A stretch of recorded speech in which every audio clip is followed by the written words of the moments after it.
Alors aujourd'hui, on va se pencher sur une journée vraiment fascinante. Une journée pleine de contrastes dans le sport algérien.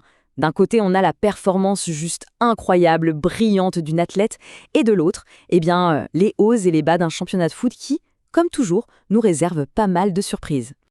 On va voir ça de plus près. D'un côté, la précision quasi mécanique d'une championne, et de l'autre, le chaos, on peut le dire, d'un championnat de foot avec des résultats complètement imprévisibles. C'est vraiment deux salles de ambiance, comme on dit. Bon, allez, on commence tout de suite par le plat de résistance. On part en Égypte, au Caire, pour parler de la performance juste exceptionnelle de la gymnaste Kaylia Nemour en Coupe du Monde.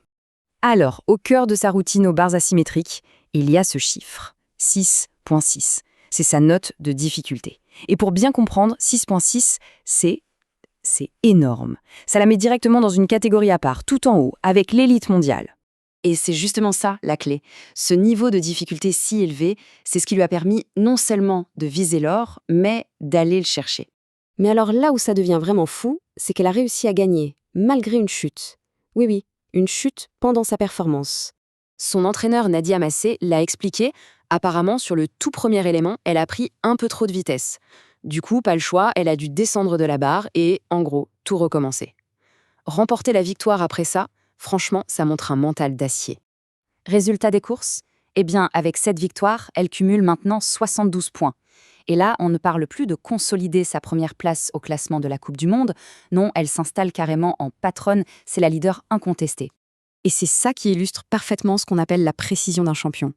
Un athlète de ce calibre, c'est comme une montre suisse, vous savez. Le moindre grain de sable dans l'engrenage, la moindre petite perturbation, et tout peut s'effondrer. Mais attention, il ne faut pas voir cette victoire comme une fin en soi. Pas du tout. En fait, c'est une pièce maîtresse dans un puzzle beaucoup plus grand.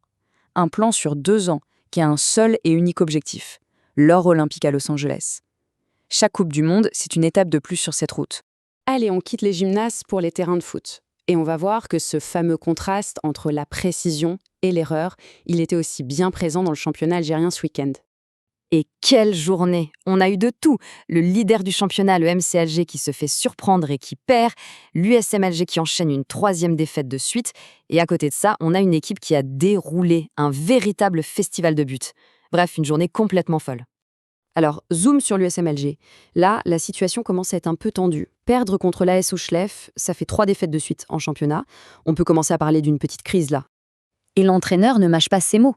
Pour lui, c'est clair. Le problème, ce sont les fautes individuelles. Il dit en gros, c'est nous-mêmes qui nous tirons une balle dans le pied. On perd les matchs sur nos propres erreurs. Autant dire que ce n'est pas idéal pour préparer une demi-finale de Coupe de la Confédération. Et pendant que certains sont dans le dur, d'autres s'éclatent. Le contraste est total avec le CRB Louizdad. Eux, ils ont littéralement marché sur leur adversaire. Un score de 7-0. Rien que ça. Avec au passage un triplé pour leur attaquant Benrit. Et ce qui est intéressant, c'est la réaction du joueur, Benrit. Il dit « Ok, la victoire, c'est super pour le moral, c'est clair, mais on n'a pas le temps de savourer. On oublie ce match et on se projette tout de suite sur la demi-finale. » Voilà, c'est ça la mentalité de champion. À peine un objectif atteint, on pense déjà au suivant. Bon, on a parlé de la gym, du championnat, mais l'actu sportive algérienne, elle ne s'arrête pas là. Il s'est passé pas mal de choses sur la scène internationale aussi, avec des nouvelles importantes pour les jeunes et pour les joueurs qui sont en Europe. Et on commence par une super nouvelle pour l'avenir. Les jeunes, les U17, ont réussi à se qualifier pour la Coupe d'Afrique des Nations. Et en battant l'Égypte, s'il vous plaît. Voilà qui fait plaisir, la relève est bien là. Un petit tour en Europe maintenant. Alors, qu'est-ce qu'on a ? Une bonne nouvelle d'abord, le retour de blessure du défenseur Chergui avec le Paris FC. En France, toujours, Marseille a perdu, mais ouf, ils gardent leur 4e place pour la Ligue des Champions. Et puis un petit mot sur l'Angleterre, où Leeds s'est qualifié pour les demi de la FA Cup. Bon, après tout ça, qu'est-ce qu'on retient ? Qu'est-ce que cette journée un peu folle nous dit finalement sur ce qui fait le succès ou l'échec ? Et ça nous laisse sur cette question finalement, entre la discipline de fer quasi scientifique d'une championne comme Kaylia Nemour et de l'autre côté, la chimie, l'alchimie super complexe d'une équipe de foot, où est-ce qu'elle se trouve la vraie formule du succès ? C'est une bonne question, non ? Et je crois bien qu'elle restera ouverte.